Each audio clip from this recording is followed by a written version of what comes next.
안녕하세요. 어유 뒤에도 아직도 좀 나오네. 그러니까 안 나오게 해야 되는데.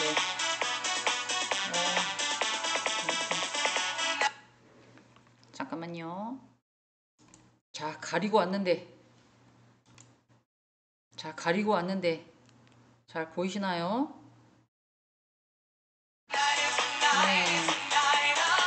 중간에 끊겼죠? 제가 장을 꺼가지고.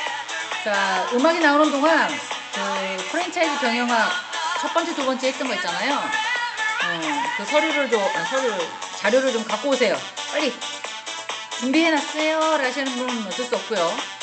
못 갖고 오신 분은 갖고 오시면 좋을 것 같습니다. 50분 동안 강의를 할 건데 어깨도 좀 푸시고요. 몸도 좀 돌리시고요. 의자도 바짝바짝 앉으시고요. 핸드폰으로 보시는 분도 자료가 있으셔야 됩니다. 네. 오늘 끝나면 이제 중간고사 거 얘기를 해드리려고 하고 있습니다. 뒤에 화면 비친다 그래가지고 그거 하느라고. 근데 약간 좀 아침이라 또 좀 약간 그러네요. 네, 일단 끄고요. 잘들 지내셨습니까? 저번 시간에 말씀드린 것처럼 이번에 수업은 10월 14일 수업이고요. 그리고 제가 면접 관계 때문에 동영상 올린다 했잖아요. 이해해 주시기 바라겠습니다. 자, 일단은 이제 리더십의 플레임 조금 하고요. 지금 생각을 해봤는데 이것까지는 다 못해요. 그래가지고 중간고사를 프랜차이즈 경영학 인간과 생활 조직하고, 그리고 두 번째는 뭐냐면 조직화. 저번 시간에 제가 막 서둘러서 막 맞췄잖아요. 이제 그거 부분에 대해서 조금 더 말씀을 드릴까 합니다. 그런데 뭐 50분 동안 그거 다 얘기하기는 또 그러니까 리더십의 플레임이라는 자체는 어떤 틀 뭐 이런 거잖아요. 그래서 리더십에 대해서 조금 전통적으로 우리가 알고 있는 부분에 대해서 얘기를 해볼까. 근데 리더십이란 뭐 이렇게 얘기를 하면 사전적인 의미로 공통적인 어떤 일을 달성하기 위해서 많은 사람이 모이잖아요. 그러면 나랑 다른 사람들일 거라고요. 그런 사람들을 이제 지지해서 사회에 어떤 사회상의 영향을 끼칠 수 있도록 이렇게 잘 돕는 역할이라고 생각하시면 돼요. 야, 내가 리더야, 따르라고 뭐 이러지 않잖아요. 지금 이 경영학에서도 과대님이 김재인님으로 알고 있거든요. 그러면 뭐는 어떻게 올려주고 뭐는 어떻게 하고 뭐 어떻게 해서 뭐 캡처 쳐서 좀 올려주세요. 막 이렇게 얘기를 하면 아, 예, 그렇게 할게요. 그게 더 편하시면 그렇게 도와드릴게요. 막 이러잖아요. 저 그거 보고 어 봉사 정신이지 뭔가 이렇게 리더니까 네가 하세요. 뭐 이거는 이런 분위기는 아니었던 걸로 제가 기억을 합니다. 수업 시간에도 느꼈지만. 자, 리더십이란 어떤 공동 일을 해요. 우리 지금 같이 공부를 하고 있는데 다른 사람에게 편리를 좀 이렇게 도와주기 위해서, 아니면 공부를 서로 잘할 수 있도록 이렇게 돕는 역할. 그게 곧 각 개인에게 역량이 가면 효과가 생기면 더울 날이 없겠다. 그런 거죠. 자, 책을 보겠습니다. 리더십은 길, 경로, 배가 지나다니는 진로 이런 것들을 의미한다라고 얘기해요. 고대서부터 리드 이렇게 뭔가를 끌어당기는 그런 형태부터 유래됐다고 얘기를 하고 있습니다. 리더는 길을 만들어서 가보고 그리고 사람들에게 보여주고 우리는 어디로 갈 거예요, 어떤 목표예요, 어느 방향으로 갈 거예요, 어떤 기준으로 갈 거예요, 어떤 태도로 갈 거예요, 따라와 주시기 바랍니다. 뭐 이렇게 제안하는 것에 시작됐다라고 얘기를 하고 있습니다. 그래서 이제 표 1을 보면 연대기로 쭉 나오잖아요. 1930년에서 50년대 리더는 뭐 특성이나 상호작용, 그리고 모범적이고 자발적이면서 집단 행동을 했던 거기 때문에 1930년 이렇게 생각을 해보세요. 그럼 우리나라에서는 무슨 일이 있었어요? 이게 외국 사례라고 하지만 우리나라를 적용해서는 일제 감정기 시대였어요. 우울했어요. 그죠? 저도 그때는 안 태어나 봐가지고 역사적으로만 공부했는데 저희 할머니나 어머니 얘기 들어보면 초등학교 때 뭐 어거지로 일본 히나카라 외우면서 그걸 잘 못하면 손바닥이 아니라 손등을 맞았다 그러더라고요. 그래서 그런 거 들었을 때 되게 강력하게 자기 나라에 있는 그 언어나 교육을 한국 사람들에게 되게 심하게 그 주입식으로 시켰구나 이런 걸 제가 느꼈던 것 같아요. 그리고는 1950년대쯤 되면 지금 50년생들 있으실 거예요. 그러면 그때는 무슨 시대예요? 전쟁 시대였어요. 그죠? 경제적으로나 정신적으로나 되게 피폐해져 있는 그리고 약간 막 두려움에 떨고 있기 때문에 누군가가 딱 잡아서 막 이렇게 끌고 가면 강압적으로 막 끌려가는 그런 약간 강압적인 리더십이 먹히는 시절이었다는 거죠. 그래서 대표적인 정의를 하게 되면 개인적인 특성에 따라 오고 가고 있는 게 다르고 설득과 모범을 통해서 따르도록 그때는 힘든 시기였기 때문에 돈이나 아니면 약간 이쪽에 햇볕이 비치기는 하는데 아니면 뭐 물건이나 먹는 거나 이런 것들이 없던 시절이었기 때문에 그런 걸 주면서 따를 수 있도록 뭐 이렇게 했었잖아요. 그리고 뭐 공유 무슨 목표를 달성할 공공적인 어떤 목표를 달성하기 위해서 어떤 행동 이걸 하면 새마을 운동을 하게 되면 길을 내게 되면 우리가 잘 살 수 있어요 뭐 이렇게 되면 같이 막 운동하는 같이 협력해서 일을 하는 그런 시대였다는 거죠. 그때 리더십은 약간 강압적이면서도 그 사람들에게 물질적으로나 뭐 경제적인 거 도움을 주면서 일을 같이 하는 이렇게 그런 형태의 리더십이 핵심 전략이었죠. 그리고 나서는 이제 60년대에서 80년대로 넘어갑니다.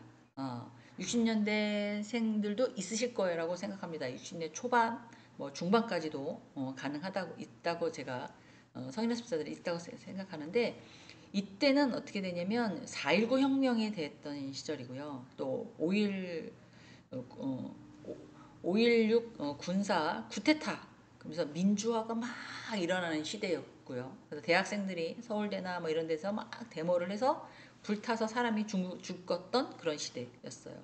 그래서 생활 속에서 빈곤을 조금 개선하는 그리고 부당한 옛날처럼 잘 모르고 경제적으로 어려웠을 때는 막 구박하고 막 강압적으로 뭔가를 해서 찍으라고 이 사람이 뭐가 돼야지 우리나라가 잘 산다고 막 이래가지고 잘 모르니까 막 찍었던 그런 시대였다면 60년대에서 80년대에는 왜 강압적으로 그렇게 하냐 모든 사람에게 동등하게 해라 민주주의를 받아들이면서 왜 우리한테는 그렇게 하느냐 뭐 이런 거죠. 그리고 자원을 동원해서 실행하는 상호 과정에서 약간 부패, 부정 이런 것들을 없애려고 했던 그런 시절이었다고 보시면 될 것 같아요. 그때는 약간 뭐 비전도 물론 있어야 되고 가치관 같은 거. 그래서 뭐 공부를 잘하고 이상한 거 있으면 뭐 공산당으로 취급당해가지고 뭐 이렇게 안기부 같은데 끌려가서 막 이런 영화도 많이 있잖아요. 예. 그래서 이제 약간 그 1930에서 50년에 넘어오는 강압적인 리더십에서 배제시킬 수는 없지만 점차 줄어드는 그런 시기였다고 보시면 돼요. 그래서 그때의 리더십은 경영이나 정서나 이런 것들을 공동적인 목표를 달성하기 위해서 이렇게 리더십을 발휘했던 그런 시절이었다. 그리고 1990에서 2000년대로 옵니다.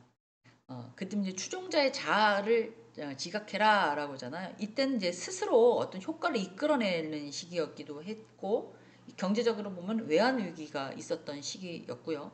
어, 경제적으로 이제 호불호가 확 갈리는 시기였어요. IMF 이후부터는 IMF에 걸렸던 상장 기업이나 뭐 이런 사람들은 막 밑에 막 하락해서 좀 힘들었고 자살도 하는 사람도 있었고요. 그때 망해서 지금 못 일어나는 사람도 있고 대우가 그런 케이스잖아요. 그렇고요. 그것뿐만 아니라 뭐 미도파 백화점부터 시작해서 뭐 건설사부터 뭐 어마어마했잖아요. 그렇지만 그렇지 않은 사람들은 훨씬 더 경제나 부동산 가격이 떨어지니까 그 가격을 싼 값에 사서 시세 차익을 누릴 수 있는 그런 시기였다는 거죠. 그래서 누구에게는 되게 외환위기가 힘들었던 시기고 누구에게는 그래도 약간 전화위복이 됐던 그런 시기였던 걸로 기억을 합니다. 그래서 이 당시에는 특정한 사람의 리더자를 자각하는 그런 과정에서 스스로 어떤 효과를 낼 수 있는 제가 생각할 때는 1997년도쯤이면 모든 사람들이 막 금모으기 그러면 뭐 금반지부터 시작해서 결혼반지까지 다 내놔서 나라를 살리겠다고. 그죠? 이렇게 그러니까 그러고 보면 한국 사람들이 대부분 사람들이 마음이 착해가지고 나라가 어렵다고 하니까 왜 우리는 또 전쟁을 겪었잖아요. 30년대 일제 강점기도 있고 겪었고 6.25 사변도 겪었던 사람이 다시는 그런 일이 없도록 나라가 있어야 우리가 편안하게 산다라는 걸 아는 거죠. 역사적으로도 그 피부.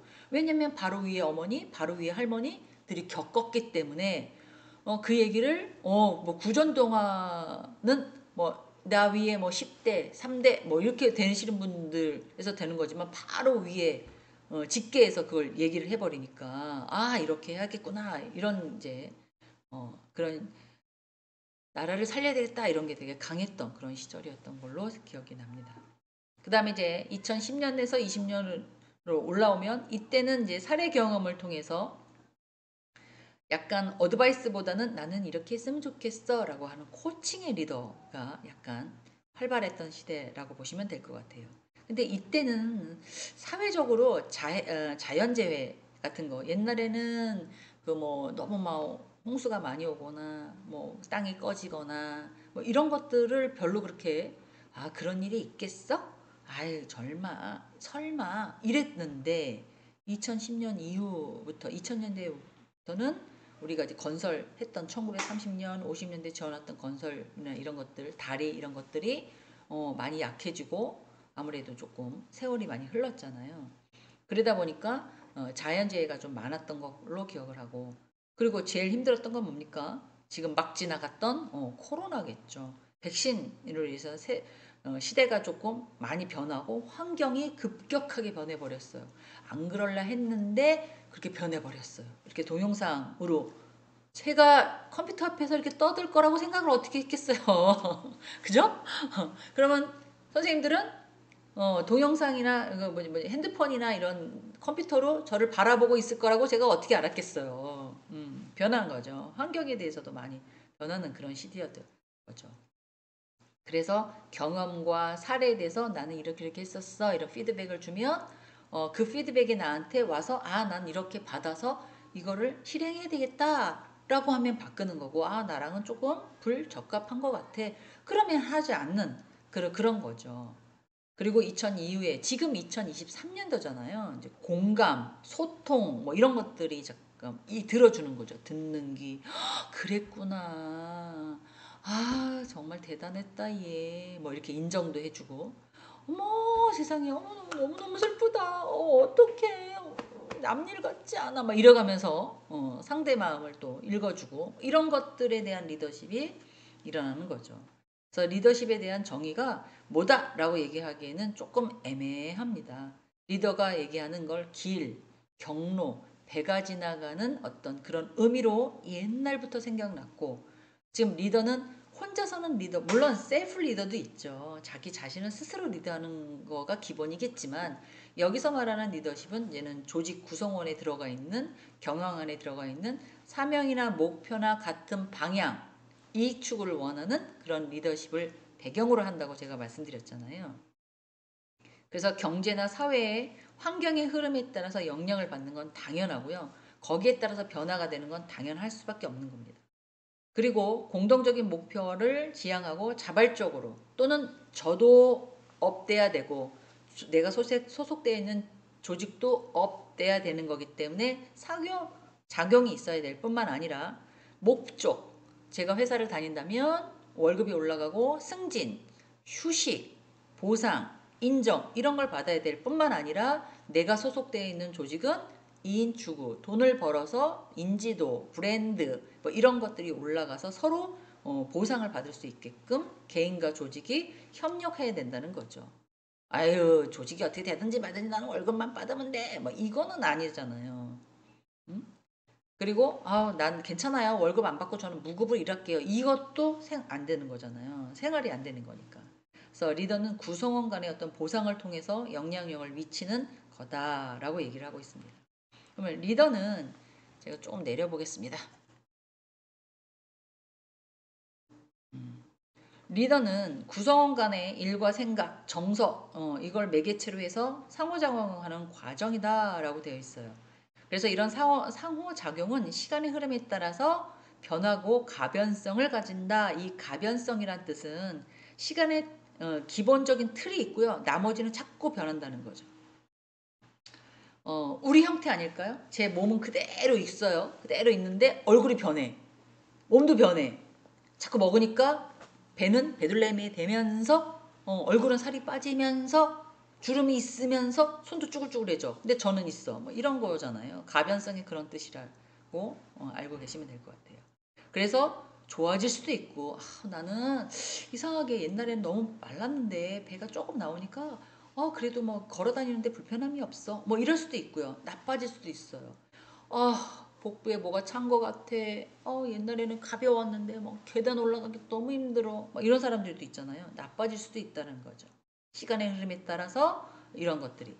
그래서 리더십은 어떤 효과를 내기 위해서는 리더와 구성원 간에 모두 시간의 경과에 따라서 변해야 된다. 아까처럼 1930년에서 1920년 이후부터 그때는 지시명령했던 리더십이었다면 옛날에는 코칭하는 것 그리고 지금은 소통하는 것. 너 진짜 대단하다. 야, 너는 이거 어떻게 했어? 이렇게 인정해주는 이런 걸로 바뀌어야 된다. 그렇게 얘기를 하고 있죠. 그럼 리더십은 태어날 때부터 타고나야 되냐? 뭐 이런 얘기가 있어요. 근데 이런 것들을 이제 특성 이론이라고 얘기하는데 이 1990년 초부터 40년대까지 리더는 타고나. 야, 쟤는 리더십이 장난 아니다. 타고났다, 타고났어. 아유, 좀 하늘이 내려주신 거 아닐까? 라고 생각을 많이 했대요. 그래서 보통 사람보다는 좀 다르다. 야, 전 성향이 어떻게 저렇게 될까? 특별적인, 차별적인 특성을 가지고 있다라고 얘기를 해요. 왜냐면 1930년에서 50년대는 약간 강압적인 리더십이었기 때문에 정치적, 사회적, 군사적 이런 리더십이 를 했다고 그랬잖아요, 제가. 그렇기 때문에 그렇게 얘기를 할 수가 있습니다. 뿐만 아니라 통제적인 위치, 자신이 갖고 있는 일을 자신이 통제해서 조직 생활이 그렇잖아요.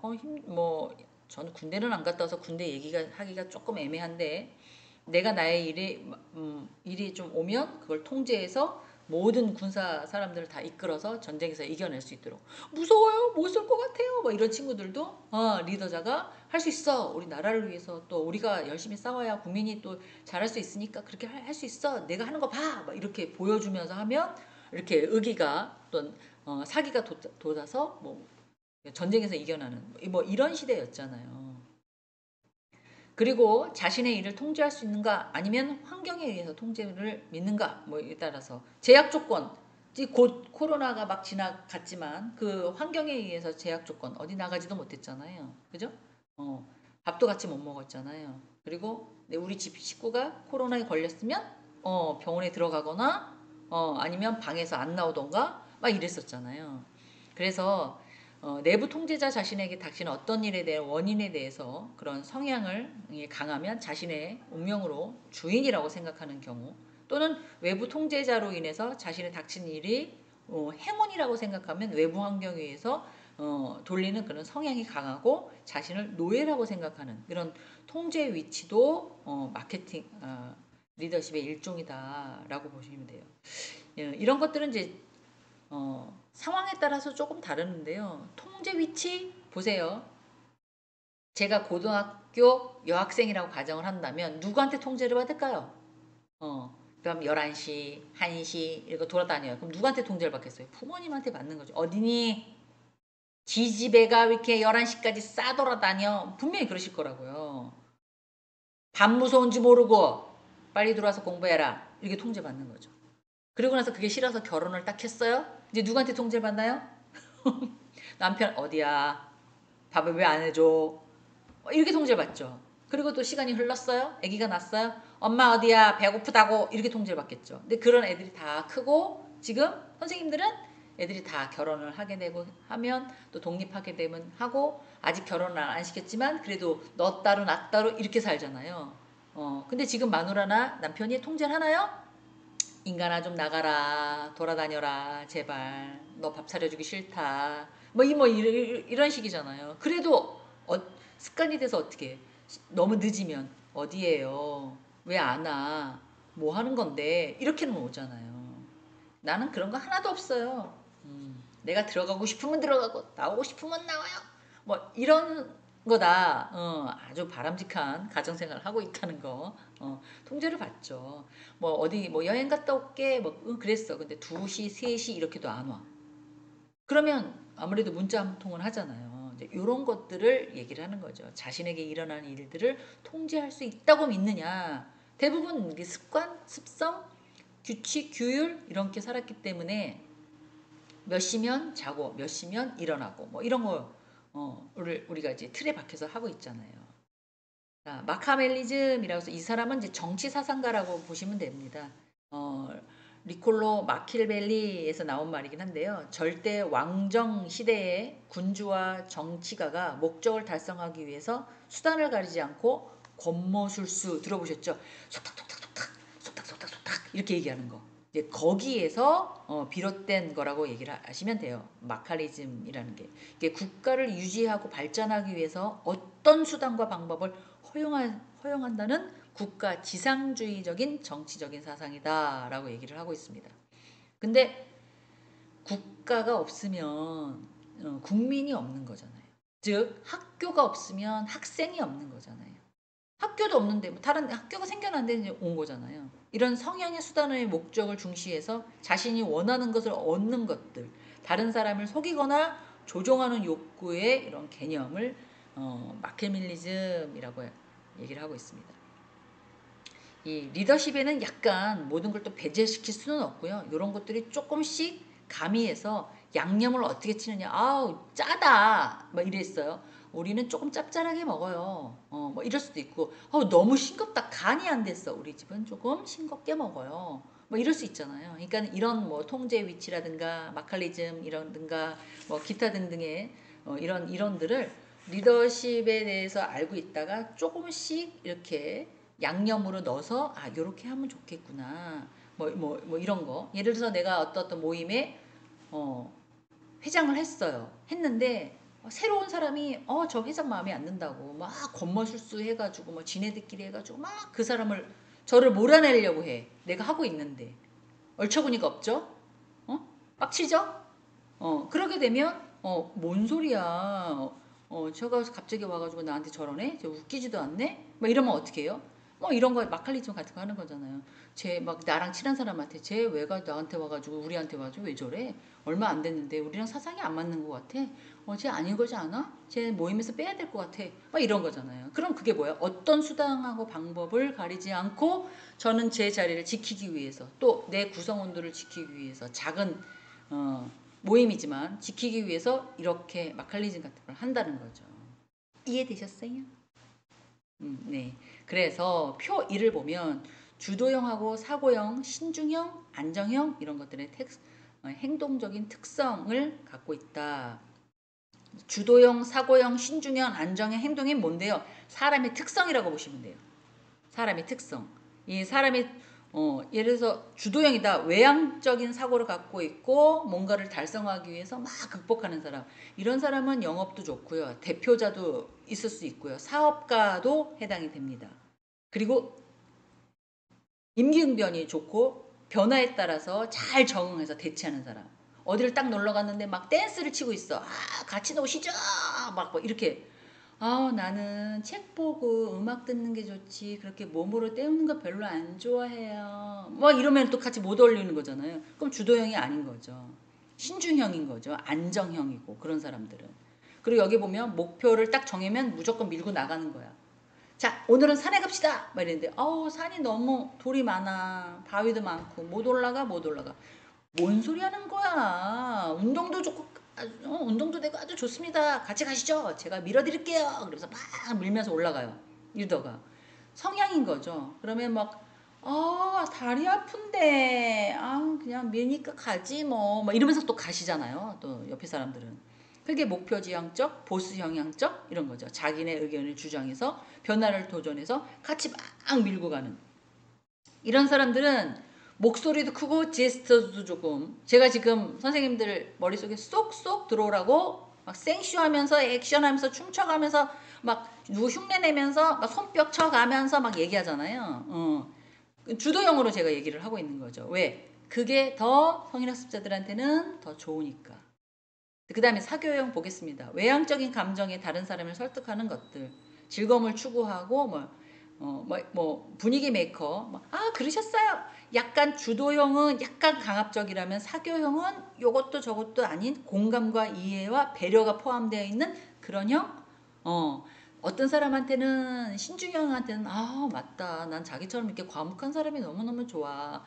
정말 정말 신중해요. 나는 그런 게 조금 부족해. 뭐 이런 것도 있고 주도형한테 가서는 대단해. 이런 열정이 어디서 나왔어? 나는 왜 이런 게 부족한지 모르겠어. 막 이렇게 약간 어디 모임에 잘 섞이면서 분위기 메이커를 하면서 공감과 교류도 하면서 가끔 헛소리해서 유머와 재치도 있으면서 긍정적. 아이고 물을 엎질렀어요. 아이고 바지 안 젖은 게 감사. 응? 닦으면 돼 닦으면 돼. 뭐 이런 식으로 긍정적인 사고방식을 갖는 형. 그런 형을 사고형이라고 얘기를 합니다. 또 신중형. 이런 사람들은 정확하고 막 이제 그러죠. 20대, 30대는 저 친구 되게 똑똑하다. 사리가 밝고 되게 똑똑해. 이건 칭찬이에요. 근데 50대, 60대 아우 저 언니는 진짜 똑똑해요 정말. 아유 엄청 똑똑해. 이건 뭐예요? 욕이에요. 너무 그렇게 공정하고 야 내가 저번에 밥 샀지 넌 요번에 커피 사야 되는 거 아니니? 내가 요번에 뭐 썼잖아 그럼 너가 요번에 뭐 사야 되는 거 아니니? 이렇게 너무 따지고 막 이렇게 하면 그런 소리 듣는 거죠. 20, 30대는 그게 칭찬이지만 5, 60대는 그게 칭찬이 아닙니다. 욕하는 걸 돌려서 하는 거죠. 그래서 이 신중형도 공정성에 추구하기 위해서 명확한 판단을 하고 계획을 현실적인 생각 틀린 건 아니에요. 맞죠? 저번에 내가 밥을 샀으면 이번에 네가 한번 쏘는 건 맞지만 그걸 굳이 이렇게 입으로 뱉어서 그 사람의 상처를 주면 사교성이 떨어진다. 이렇게 되어 있어요. 나쁜 성향은 아니지만 뭐 이런 거죠. 내 말은 틀리지 않아. 난 바른 말만 해. 난 원래 공정한 사람이야. 좌우로 치우치도 않고. 근데 상대한테 상처 주는 형. 근데 이것도 주도형이 좋아요, 사교형이 좋아요, 신중해. 조금씩 다 있어야 된다는 거. 상황에 맞게끔 다 있어야 된다는 거죠. 이런 사람들은 되게 깔끔하고요. 정 위치에 뭐가 있었으면 좋겠고요. 정리정돈이 딱 됐으면 좋겠고요. 그리고 계획을 딱 정하잖아요. 그럼 그거대로 쭉 가길 원합니다. 웬만하면 아유 그래 이래도 저래도 그래 뭐 이런 게 조금 부족한 거죠. 근데 나쁜 성향은 아니라는 거죠. 자, 그다음에 안정형이라고 있습니다. 이 안정형은 내향적이에요.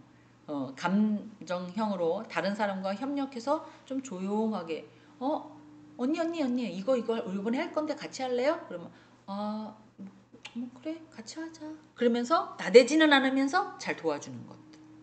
근데 다른 사람을 잘 도와주지만 앞에 나가거나 뭐 이런 거 별로 안 좋아해. 아니야. 난 별로 그런 거 안 좋아. 나 그냥 조용히 듣고 있을래. 그냥 이렇게 할래. 뭐 이런 거. 그리고 또 안 좋은 걸 얘기하면 뭔가를 확 변하거나 갈등하거나 뭐 이러면 난 저 사람하고 진짜 말 안 통해가지고 진짜 빨리 풀고 감정 상했는 거 빨리 풀고 빨리 가야 돼. 뭐 이래 버리지 않고 그냥 가만. 속 터지는 거죠. 왜 부모님들이 이런 얘기 했어요. 토끼 같은 마누라하고 살아도 곰 같은 애랑은 못 산다. 들으셨나요? 네. 뭐 그런 형태인 거죠. 나 죽었어. 하고 그냥 꼬다로운 보릿자루처럼, 하고 이런 스타일. 행동의 특성에 따라. 물론 있죠. 근데 이런 사람들은 도전의식이 별로 없고 모험 같은 걸 별로 좋아하지 않아요. 그리고 뭐 이렇게 약간 꼼꼼하고 내면적인 성찰이 있기 때문에 주어지거나 뭐 이런 것들은 좀 있죠. 그리고 덜렁대지 않아요. 침착해요. 그리고 친절해요. 그리고 이렇게 나대지 않아요. 조용은 해. 뭐 이런 형태라고 보시면 되겠습니다. 그럼 사람의 특성에 따라 뭐가 좋은가요? 뭐가 좋을 거라고 생각이 드십니다. 나는 어떤 성향인가를 아시면 이 상황에서는 조금 이렇게, 이 상황에서는 이렇게, 집에서는 신중하고 안정적으로 정리정돈 깔끔하게 하고 뭐 이렇게 그리고 남편이나 뭐 이렇게 또 좀 세심하게, 그리고 아내가 어디 아픈가 또 세심하게 이렇게 들여다봐야 되고, 일을 할 때는 주도형으로 사교형으로 막 일을 해서 또 돈을 벌 수 있고, 영업을 하시거나 장사를 하시거나 뭐 이렇게 뭐 하시는 거고, 친구들하고 만날 때는 누가 리더하는 애가 있으면 가만히 있다가 좀 얘기도 해주고, 아니 뭐 이렇게 적절하게 섞여야 된다는 거죠. 지금 저희 나이 때는 선생님 나이 때 60에서 70대 나이 때는 그렇게 섞이는 나이 때예요. 이거를 사람들은 뭐라 그래요? 이렇게 얘기해도 되나? 입 막고 눈 막고 귀 막고 뭐만 열어라, 지갑만 열어라, 이렇게 얘기하잖아요. 어른과 덕이 살려면 약간 그래야 된다는 거죠. 아무 얘기하지 않고, 아 그랬어, 아 그랬구나. 왜 눈으로, 그 60년 70년 사신 분들이 남이 행동을 보고 눈에 안 차고 눈에 잘못 눈으로 봐서 저건 아닌데 이런 게 왜 없겠어요. 얘기 안 한다는 거죠. 입 닫고, 아 그랬구나, 내가 요번에 저번에 얻어먹어서 내가 요번에 한번 사왔어요. 음료수 같이 한번 드세요. 무거운 거 못 사왔어. 그래 간단한 거 사왔어. 뭐 이러실 수도 있는 거지. 내가 들고 올 수가 없어가지고, 그래도 뭐 같이 공부하니까 이런 거 같이 음료수 한번 먹으려고 사왔어요. 그러면 뭐라 그래요? 주변 사람이 요번에 저 언니가 사오셨어요. 뭐 대단해요. 막 이러잖아요. 그러니까 상황에 따라서 이런 주도형이냐 사고형이냐 신중형이냐 안정형이냐 이렇게 바뀌면서 리더십을 발휘해야 된다. 네, 그런 거죠. 아우 설명이 또 길어가지고 또. 자, 전략적인 리더십, 이거는 기업 생존의 핵심적인 역할이라고 보시면 돼요. 아무 생각 없이, 아무 구조 없이, 아무 시스템 없이 무조건 할 수는 없어요. 기업들은. 어떻게 우리는 그래서 기업에서는 전략기획팀, 미래경영 지원팀 이런 것들이 있는 것들이, 어떤 전략에 의해서 우리는 영업활동을 해서 돈을 벌 거냐, 어떤 전략에 의해서 사람들을 데리고 와서 어떻게 일을 시킬 거냐, 어떤 전략으로 물건을 사갖고 와서 이 자원을 잘 배분해서 또 이익을 추구할 거냐, 이런 거라는 거죠. 그래서 이런 결정은 최고 경영자가 물론 하지만, 리더십이 일반적인 운영 관리 역할의 중심으로 해서 관리자의 리더십을 근거로 해서 약간씩 관리자가 생각하는 리더십, 경영자가 생각하는 리더십 약간 근본적으로는 차이가 있다 하더라도, 그런 리더십에는 계획, 전략적인 어떤 아웃라인이 있어야 된다라는 거죠. 저 같은 경우에는 성인학습자 센터를 운영하면서 뭐를 도와드리는 거예요? 첫째, 어떤 식으로 공부를 하고 계시는지, 교육과정은 제대로 배정됐는지, 궁금한 거는 제대로 알고 계시는 건지, 그리고 뭐 나 이거 해주세요, 저거 해주세요 이렇다고 교육과정을 편성할 수는 없어요. 저희가 봤을 때 이제 각 과가 있잖아요. 거기에서 여기는 반드시 아셔야 된다, 이거는 또 알고 계셔야 된다, 요거는 또 한번 더 하면 좋겠다, 뭐 이런 걸로 해서 계획을 잡아서 이것들을 잘 수행하고 계시는지, 또 부족함이 없는지, 뭐 그리고 학점 이수는 제대로 하고 계시는지, 그리고 학교 생활은 제대로 괜찮으신지, 이런 것들을 지원하고 있는 거거든요. 이게 학교에서 어떤 전략적으로 어떤 교육 과정을 세팅하고 하고 나서 이제 선생님들이 오셔서 공부를 하시는 그런 체계라는 거죠. 그리고 학위제잖아요, 저희는. 그죠? 수강 신청을 하면 이수하는 그런 학위제, 전문학사 과정을 받는 정규 대학이기 때문에 교육부에 지시받은 것들을 저희가 이수를 할 수밖에 없는 그런 상황인 거죠. 그거 포함시켜서, 또 어른들이 들을 수 있는 거 포함시켜가지고 그걸 잘 표현해서 들을 수 있게끔 만들어 놓은 거죠. 자, 그 다음에 직무이동입니다. 이 직무이동은 신규 직무이동이 있고 한계 직무 수행이 있습니다. 신규는 처음에 딱 가서 내가 그냥 잘 모르지만 하는 거. 그러면 업무 다이어리라든가 기존에 했던 게 있으니까 어떻게 해야 돼요? 숙지해야죠. 업무를 파악을 해서 어떻게 하고 난다는 걸 하는 거죠. 한계 직무 이동은 공무원 같은 거 4년 단위로 배치 이동을 합니다. 일반 기업 같은 경우는 내가 예를 들어서 인사부에 있었다고 한다면 지원부서를 써서 총무부로 가고, 총무부에서 영업부로 가고, 영업부에서 관리부로 가고, 관리부에서 어디부로 이렇게 지원을 해요. 근데 생판 모르는 만약 인문사회 계열에서 공대로 간다? 이거는 해당이 되진 않죠. 왜? 그 직무를 전혀 모르니까. 같은 계열에서 같은 계열로 옮겨가는 것들. 특히 공무원이 그렇잖아요. 세무공무원 같은 경우에는 세무라는 틀 안에서 부가세, 소득세, 법인세, 뭐 주민세 뭐 이런 식으로 나눠지잖아요. 그렇게 간다는 거죠. 한계 직무.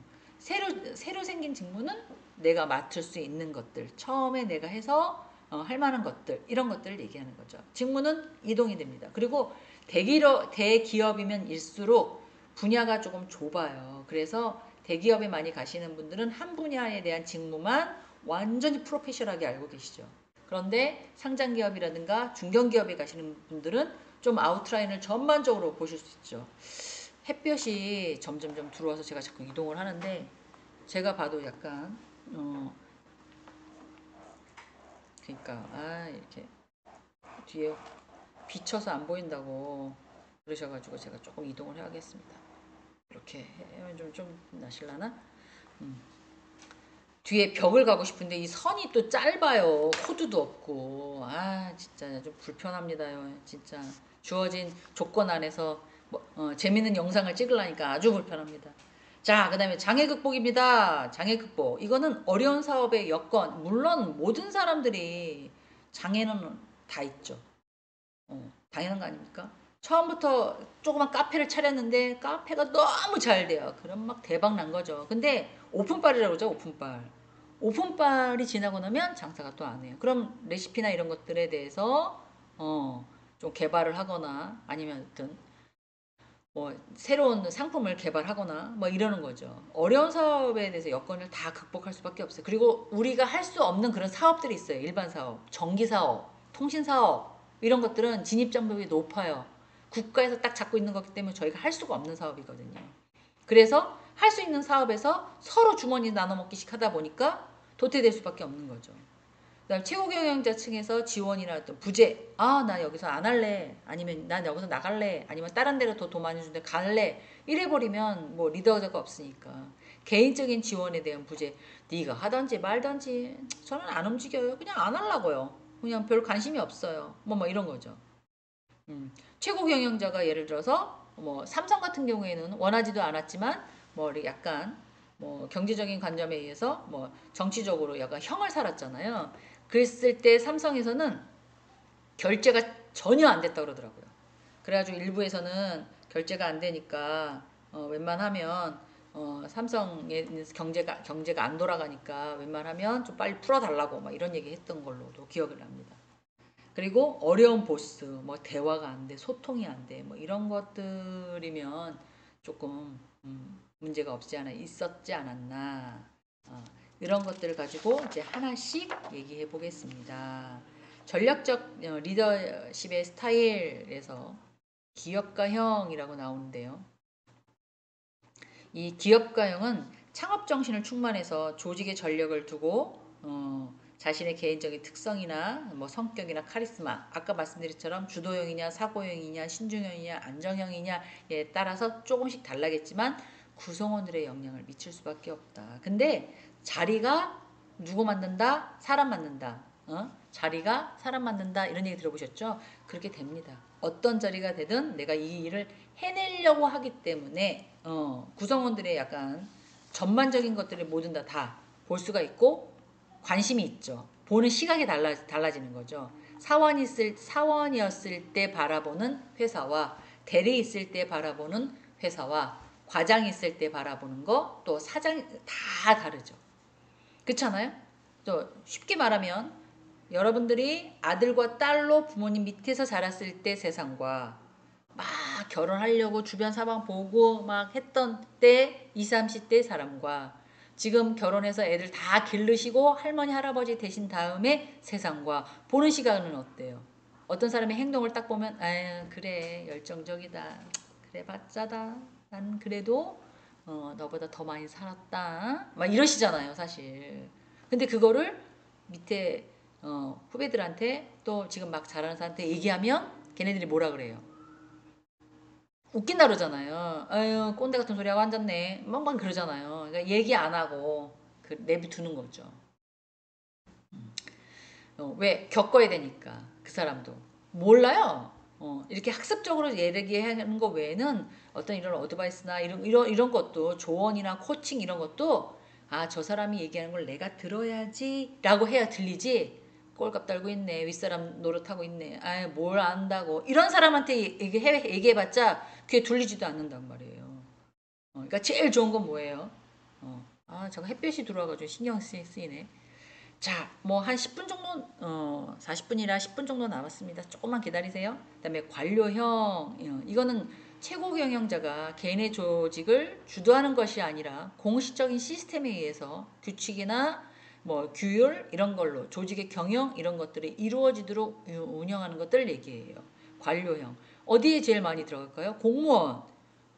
공무원이 그런 것도 있고요. 학교도 약간 그런 것도 없잖아 있습니다. 여기 뭐 총장님이 다 알아서 뭔가를 하는 거다가 아니라 교육부에서 지시를 받고 이게 움직이는 거기 때문에 뭔가를 마음대로 물론 결정권은 있으시긴 하겠지만 뭔가를 다 이렇게 바꿀 수는 없는 상황이에요. 교육부이나 나라에서 지시를 받는 상황이기 때문에. 그래서 공식적인 시스템, 규칙, 규율 이런 걸로 인해서 이끌어 나갈 수밖에 없는 상황이다. 아유 그냥 재밌게 해요. 하루 이틀 안 나온 거 그냥 출석 해주고 안 된다니까요. 그렇게 그러다가 걸리면 학교에 불이익을 줄 수밖에 없어요. 우리도 관리 감독을 받는 기관이기 때문에 어쩔 수 없다. 정치가 형 이래가지고 분야별로 어떤 책임 경영자가 연합해서 조직을 이끌어 나가는 것들. 최고 경영자가에 따른 유형이 좀 다르다. 근데 이 조직의 뭐 국가 사업을 하는 사라든가 철도공사에 해결된 사람이라든가 아니면 국가 사업에서 해당되는 뭔가를 갖고 와서 하는 사람이다. 이러면 정치가형으로 별 수밖에 없죠. 조직의 어떤 전력이나 연합이나 구성원 내에 간의 협상 이런 걸 통해서 결정을 해야 되는 사람이라면 그냥 우리가 뭔가를 만들어서 일반 시민한테 팔아가지고 이익을 창출해. 이런 경우에는 정치가형이 필요가 없겠죠. 전문가형이 더 들어갑니다. 거기 때는. 그리고 뭐 야 우리 회사가 무슨 뭐 구멍가게냐? 어디 고섭 쳐가지고 뭐 해? 뭐 이런 얘기 하잖아요 가끔. 그렇게 따지면 에이구 햇볕을 피해서 제가 일로 왔습니다. 에이구 뭐 그렇게 따지면 관료형이나 이런 것들이 전혀 전략적이라든가 이런 게 없을 수 있잖아요. 그런 것도 배려해야 된다는 거죠. 정치가형이라는 게. 자, 그다음에 전문가형 이거는 특정한 분야에 무조건 뛰어나는 것들 그런 거에 쉽게 의사 뭐 이런 게 같은 의료기기 뭐 이런 반도체 뭐 이런 거 거기에 대한 뭐 몰입이나 자율 그리고 조직 밖에 있는 전문가들은 교류를 중요시한다. 뭐 똑같은 공부를 했다 하더라도 응용하는 사람에 따라서 좀 다르잖아요. 똑같은 치과라고 하더라도 누구는 잇몸 치료를 다 한 다음에 이 정도면 임플란트가 가능해. 누구는 굳이 뭐 동시에 하는 사람 그리고 어떤 제품을 쓰는 사람 뭐 똑같은 의사고 똑같은 병원이라도 어디 가면 좀 덜 아프게 어디가 뭐 이러잖아요. 상황에 따라 다 다른 거죠. 그리고 말과 사람의 얼굴 표정 뭐 이런 것만 봐도 어떻게 해요? 벌써 읽어요. 감정을. 아, 저 사람이 우리한테 진짜 진심이구나. 이 선생님들은 그 정도는 레벨 점쟁이가 아닌데도 6, 70대를 살아냈기 때문에 보이는 거예요. 저도 보이는데요. 학생들만 맨날 대화하잖아요. 사람만 데리고 맨날 얘기하잖아요. 그래서 보여요. 아, 저 사람이 정말 진심이구나. 교수님 보고 싶었어요. 명절 잘 보내셨어요? 뭐 이렇게 얘기하는데 아 얘가 진심이구나 아니구나 이게 벌써 저도 보이는 거니까요. 그래서 이런 전문가형에 따라서 조금 달라진다. 지금 우리 무슨 얘기하고 있습니까? 리더십에 대해서 사람의 주도형의 행동 특성에 대해서 얘기를 하고 있습니다. 그 다음에 이제 행동 특성의 역량과 상황 이론에서 얘기를 하려고 하는데요. 조금 더 내려볼까요? 상황을. 이렇게. 리더의 행동과 역량에 대한 상황 이론. 이런 리더십의 유형의 연구로는 리더 행동을 기반해서 리더십의 스타일을 구분을 하고요. 과업 행동과 관계, 성에 대해서 약간 구분한 것들을 내요. 과업 일에 대해서 어떻게 행동하는지, 관계성에 대해서 어떻게 생각하는지. 물론 일을 할 때 과업도 엄청 중요하죠. 언제까지 오늘 기한 이렇게 합니다. 언제까지 5시까지 부탁드려요. 오늘 5시까지 부탁드려요. 라고 했는데 뭐야? 1시에 올려놓고 5시에 달래? 니네들이 늦게 줬으니까 나도 늦게 준다. 내일 이거 말이 돼요? 물론 안 되는 거는 아니죠. 그러면 어떻게 되는 거예요? 약간 조직이나 이런 거에 충성 안 한다고 얘기하기는 좀 그런데 비협조적이라 협조는 하지만 조금 비협조적이라는 거죠. 그죠? 그런 사람 되게 많습니다. 자, 과업의 행동, 업무 추진이 어떠냐? 목표를 설정해서 어떤 지시가 나와서 그러면 그날 하루 딱 정리해서 다시 보고 다시 보고 다시 보고 이런 사람이 있고 천천히 세워라 내워라 올라갔다 내려갔다 그리고 끝에는 어떻게 해야 되는지 잘 모르겠어요. 뭐 우왕좌왕 이런 사람도 있습니다. 그래서 깜짝 놀랐어요. 그런 사람들 보면. 자, 지금 시간 보니까 45분이 지났는데요. 여기서부터는 다음 시간에 이어서 해야 될 것 같다는 생각이 들어요. 왜냐면 제가 또 중간고사권에 대해서 잠깐 말씀을 드릴 부분이 없잖아 있어서 지금 자료 다 갖고 오세요. 제가 말씀드렸죠. 자, 얘기를 해도 잘 모르시겠다라고 얘기가 좀 나와서 다시 한번 말씀을 드리겠습니다. 프랜차이즈 경영학 첫 번째 인간과 생활조직 처음에 챕터에 보면 생각해보기가 두 개가 있어요. 페올이라는 사람이 관리 원칙을 주장해서 그의 주장이 5가지 원칙을 가지고 기업이나 조직에 대해서 어떤 계획을 수립하고 조직화한 다음에 지휘 통제하는 것들에 대해서 예를 한번 들어보세요 라고 만약에 저보고 이걸 쓰라고 하면 페올이 얘기한 관리 원칙에 대해서 찾아봐서 5가지를 나열을 할 거예요. 그리고 이걸 가지고 이제 여기에 적혀 있는 것처럼 조직에서 어떻게 계획을 했고 어떻게 수립을 했고 어떻게 조직을 한 다음에 지휘하고 통제까지 하는지를 나열을 한 다음에 여기에 맞는 조직을 한번 생각해 봐서 예시를 들어서 한번 작성해 보시는 것도 좋을 것 같습니다. 또 현대기업 여기 챕터에 있는 것들 너무 배제 하시면 또 안 될 것 같고요. 너무 여기 있는 걸 또 베껴 갖고 오셔도 안 될 것 같아요. 그리고 현대기업 기업 경영에 의해서 다양한 변창사가 있잖아요. 시간의 흐름에 따라 또 변화에 따라 뭐 이런 것들.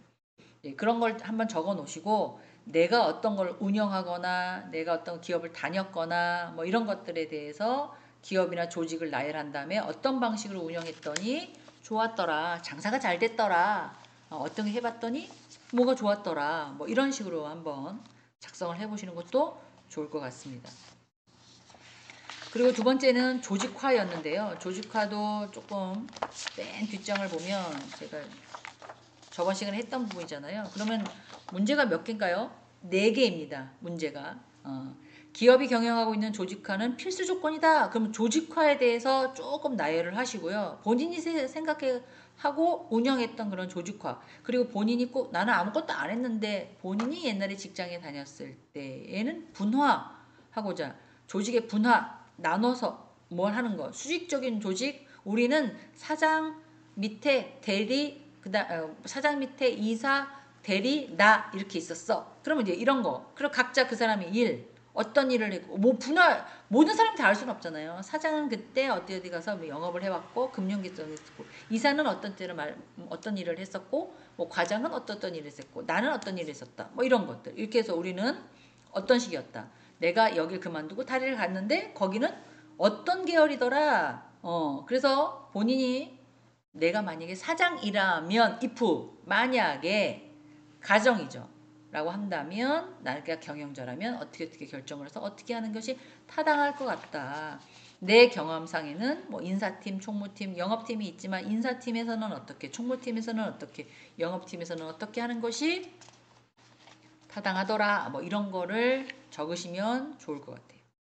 마지막으로 본인이 운영하고 혹은 예상하는 인력관리 내가 만약에 사람을 쓴다면 가장 효과적인 방법에 대해서 찾아서 한번 써보시고 요거는 인터넷에서 찾아보셔야 돼요. 2023년도 이후부터 인력관리와 실업급여가 변동이 됩니다. 그럼 인터넷에 딱 앉으셔가지고 쳐보는 거죠. 그리고 만약에 서치를 잘 못하신다 요거는 도움을 받으셔도 좋습니다. 야 2023년부터에는 인력하고 사람하고 실업급여가 바뀐다며 그런 기사 있니? 어디 있으면 나와요. 그러면 찾아서 쭉 읽어보시고 어떻더라. 그대로 이분은 기사를 그대로 베끼셨구나. 이분은 기사를 보고 본인 생각을 쓰셨구나. 장수는 제한이 없습니다. 한 장을 쓰셔도 좋고 이제 4개 문제니까 조금씩 쓰셔도 되고요. 한 장에 2장씩 쓰셔도 되고요. 너무 많이 써서 양 많이 해갖고 오셔도 점수 안 드릴 거예요. 그건 베끼는 거거든. 무슨 할 얘기가 그렇게 많겠어요. 자기 사례를 쓰는 건데. 예. 그래서 너무 많이 쓰셔도 별로 좋지 않습니다. 그리고 글을 쓰실 때 규칙과 규율도 보겠습니다. 그냥 줄줄이 연애 편지 쓰시는 분 쓰시는 건지 아니면 챕터별로 나눠서 어떤 의견을 쓰시는 건지 그런 것도 좀 보겠습니다. 그렇게 하셔가지고 제가 언제 갖고 오라고 말씀드렸죠? 지금 이 수업이 14일 날 수업입니다. 21일 날은 없습니다. 중간고사라 28일 날 예쁘게 들고 오시면 돼요. 아, 저는 그냥 메일로 보낸다니까요. 보내십시오. 상관없습니다. 제가 보고 다 체크를 할 거니까 메일로 보냈는지 안 보냈는지 체크를 할 거니까 알고 계시면 될 것 같아요. 네, 수고하셨어요. 토요일날 만나 뵙고 서로 떠들고 박수치고 이렇게 놀아야 되는데 동영상 올려서 죄송합니다. 말씀드렸죠? 면접권 때문에 동영상 올릴 수밖에 없다고 말씀을 드렸으니까 한 주도 잘 보내시고요. 우리가 만날 쯤이면 28일 날이에요. 그때는 어때요? 더 추워요. 따뜻하게 따뜻한 차 많이 드시고 목 스카프 하시고 건강하게 하고 오셔야 기말까지 쭉 갑니다. 감사합니다. 그때 뵙나요?